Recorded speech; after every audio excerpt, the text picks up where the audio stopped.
بسم اللہ الرحمن الرحیم۔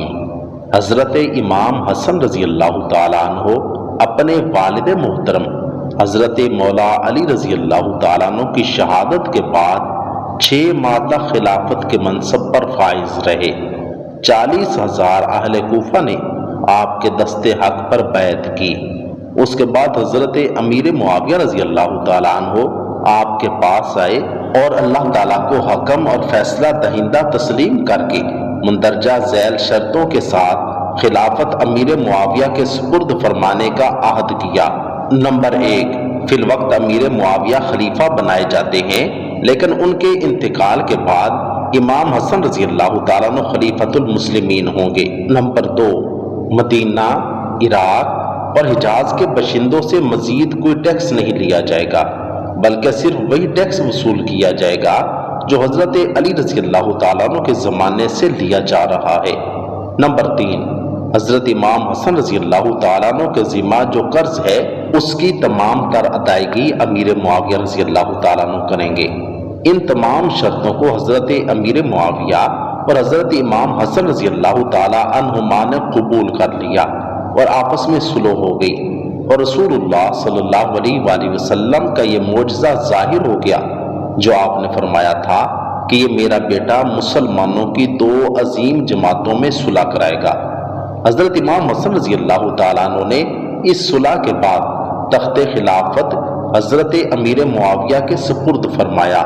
یہ سپردگی ماہ ربیع الاول 41 ہجری میں اور بقول بعض ماہ ربیع الثانی 41 ہجری میں ہوئی۔ حضرت امام حسن رضی اللہ تعالیٰ عنہ کا خلافت سے دستبردار ہونا آپ کے بعض احباب کو سخت ناگوار ہوا، تو انہوں نے طرح طرح کی گستاخیاں آپ کے ساتھ کی، یہاں تک کہ بعض نے آپ کو آر المسلمین کہہ کر پکارا، تو آپ نے ان سے فرمایا کہ الآر خیر من النار، یعنی آر نار سے بہتر ہے۔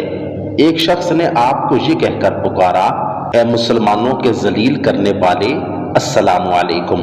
اس پر آپ رضی اللہ تعالیٰ عنہ نے فرمایا کہ میں مسلمانوں کو ذلیل کرنے والا نہیں ہوں، البتہ میں نے یہ پسند نہیں کیا کہ ملک کے لیے جدال و قتال کراؤں۔ خلافت سے دستبردار ہونے کے بعد حضرت امام حسن رضی اللہ تعالیٰ عنہ کوفہ سے مدینہ تشریف لے گئے اور پھر وہیں قیام پذیر ہو گئے۔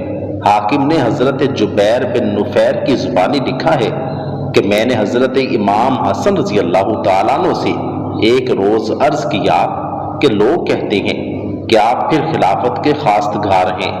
یہ سن کر آپ نے ارشاد فرمایا، جس وقت عربوں کے سر میرے ہاتھ میں تھے، یعنی ان لوگوں نے میرے ہاتھ پر مرنے جینے کی بیعت کی تھی، اس زمانے میں جس سے چاہتا ان کو لڑا دیتا اور جس سے چاہتا صلح کرا دیتا، لیکن میں نے صرف اللہ تعالیٰ کی رضامندی کے حصول کے لیے خلافت سے دستبرداری دے دی اور امت محمدی کے خون کو مفت بہنے نہیں دیا۔ بس جس خلافت سے محض اللہ تعالیٰ کی رضامندی کے حصول کے لیے دستبردار ہو گیا ہوں، اب میں اس کو باشندگان حجاز کی خوشنودی کے لیے دوبارہ حاصل نہیں کر سکتا۔ خلافت سے دستبردار ہونے کے بعد حضرت امام حسن رضی اللہ تعالیٰ عنہ کوفہ سے مدینہ منورہ تشریف لے آئے اور اپنے نانا جان نبی کریم صلی اللہ علیہ وآلہ وسلم کے جوار اقدس میں آخر تک مقیم رہے۔ آپ رضی اللہ تعالیٰ عنہ شروع ہی سے بہت سخی تھے اور خلافت سے دستبرداری کے بعد بھی آپ کی سخاوت میں کسی قسم کی کوئی کمی نہیں ہوئی، اور حضرت امیر معاویہ رضی اللہ تعالیٰ عنہ کی جانب سے جو کچھ وظائف آپ کو ملتے تھے ان میں سے بھی اکثر آپ خیرات و بخشش فرما دیا کرتے تھے۔ بہقی اور ابن عساکر نے حشام کے والد کے حوالے سے بیان کیا ہے کہ ایک مرتبہ حضرت امام حسن رضی اللہ تعالیٰ عنہ بہت تنگ دست ہو گئے۔ حضرت امیر معاویہ رضی اللہ تعالیٰ عنہ ہر سال ان کو 1,00,000 درہم بطور وظیفہ دیا کرتے تھے، وہ انہوں نے روک دیا تو آپ کو بہت تنگی پیش آئی۔ آپ نے حضرت امیر معاویہ کی یاد دہانی کے لیے اپنی حالت پر مبنی ایک رکا لکھنا چاہا، قلم دوات طلب کیا، لیکن پھر کچھ سمجھ کر اپنے آپ کو روک لیا۔ اسی روز آپ نے اپنے نانا جان حضور اکرم صلی اللہ علیہ وآلہ وسلم کو خواب میں دیکھا۔ حضور صلی اللہ علیہ وآلہ وسلم نے فرمایا، اے فرزند کیا حال ہے؟ آپ نے عرض کیا نانا جان خیریت ہے لیکن تنگ دستی آ گئی ہے۔ آپ صلی اللہ علیہ وآلہ وسلم نے ارشاد فرمایا کیا تم نے قلم دوات اسی غرض سے منگوائی تھی کہ اپنی تنگ دستی کے لیے ایک مخلوق کے پاس کچھ لکھوں؟ آپ نے عرض کیا ہاں یا رسول اللہ صلی اللہ علیہ وآلہ وسلم۔ اس پر رسول اللہ صلی اللہ علیہ وآلہ وسلم نے فرمایا یہ دعا پڑھا کرو اللہم اکذف فی قلبی رجاءک واقطع رجائی امن سواک حتی لا ارجو احدا غیرک۔ حضرت امام حسن رضی اللہ تعالیٰ عنہ فرماتے ہیں کہ مجھے یہ دعا پڑھتے ایک ہفتہ بھی نہ گزرنے پایا تھا کہ امیر معاویہ نے مجھے 5 لاکھ درہم بھیج دیے، جس پر میں نے اللہ تعالیٰ کا شکر ادا کرتے ہوئے کہا کہ تمام تعریفیں اللہ تعالیٰ ہی کے لیے ہیں جو اپنے یاد کرنے والوں کو کبھی فراموش نہیں فرماتا اور اپنے مانگنے والوں کو محروم و نا امید نہیں فرماتا۔ اس کے بعد حضرت امام حسن رضی اللہ تعالیٰ عنہ نے پھر رسول اللہ صلی اللہ علیہ وآلہ وسلم کی زیارت فرمائی۔ امام حسن رضی اللہ تعالیٰ عنہ فرماتے ہیں کہ مجھ سے رسول اللہ صلی اللہ علیہ وآلہ وسلم نے دریافت فرمایا حسن کیسے ہو؟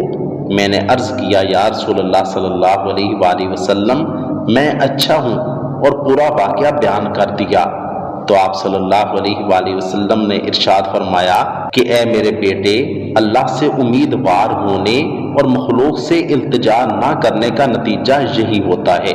حضرت امام حسن رضی اللہ تعالی عنہ ایک مرتبہ پیدل حج کرنے تشریف لے گئے تو آپ کے پاؤں میں ورم آ گیا۔ آپ کے کسی غلام نے عرض کی کاش آپ کسی سواری پر سوار ہو جائیں تاکہ ورم کم ہو جائے۔ آپ نے اس کی درخواست قبول نہ فرمائی اور ارشاد فرمایا جب تم گھر پہنچو گے تو تمہیں ایک حبشی ملے گا جس کے پاس کچھ تیل ہوگا، تم اس سے تیل خرید لینا اور جھگڑا مت کرنا۔ غلام نے کہا میرے ماں باپ آپ پر قربان، ہم نے کسی جگہ بھی کوئی ایسا آدمی نہیں دیکھا جس کے پاس تیل ہو۔ جب وہ اپنی منزل پر پہنچے تو وہ حبشی دکھائی دیا۔ حضرت امام حسن رضی اللہ تعالی عنہ نے اپنے غلام سے فرمایا یہ ہے وہ حبشی جس کے متعلق میں نے بتایا تھا، جاؤ اور اس سے تیل خرید لاؤ اور قیمت ادا کراؤ۔ جو ہی غلام اس حبشی کے پاس گیا اور تیل طلب کیا تو اس نے کہا تیل کس کے لیے خرید رہے ہو؟ غلام نے کہا حضرت امام حسن رضی اللہ تعالی عنہ کے لیے۔ اس نے کہا مجھے ان کے پاس لے چلو، میں ان کا غلام ہوں۔ جب وہ حبشی آپ کے پاس پہنچا تو کہا میں آپ کا غلام ہوں، تیل کی قیمت نہیں لوں گا، آپ بس میری بیوی کے لیے جو درد ذہ میں مبتلا ہے دعا فرمائیں کہ اللہ تعالیٰ اسے ایک صحیح الاعضاء بچہ عطا فرمائے۔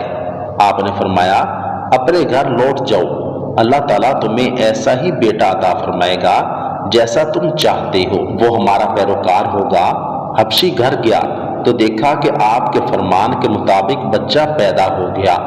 آپ کی ایک کرامت یہ ہے کہ ایک دن آپ حضرت زبیر رضی اللہ تعالی عنہ کے کسی بچے کے ساتھ کہیں سفر پر تھے کہ ایک ایسے نخلستان میں قیام پذیر ہوئے جو بالکل خشک تھا اور کھجوروں کے درخت بھی خشک ہوئے پڑے تھے۔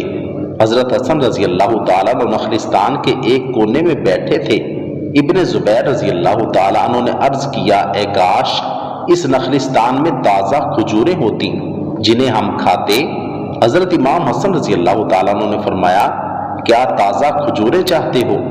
ابن زبیر نے کہا ہاں۔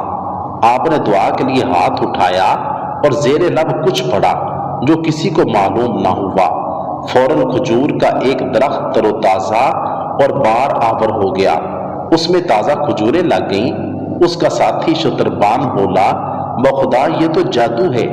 حضرت حسن رضی اللہ تعالیٰ عنہ نے فرمایا یہ جادو نہیں، فرزند رسول کی دعائے مستجاب کا اثر ہے۔ اس کے بعد لوگوں نے خوب شکم سیر ہو کر کھایا۔ اللہ رب العزت سے دعا ہے کہ اللہ رب العزت ہمیں صحابہ کرام رضوان اللہ علیہم اجمعین اور اہل بیت اطہار کے ساتھ سچے دل سے محبت کرنے کی توفیق عطا فرمائے اور بغض صحابہ و اہل بیت سے ہماری حفاظت فرمائے۔ کمنٹ سیکشن میں آمین ضرور لکھیے گا۔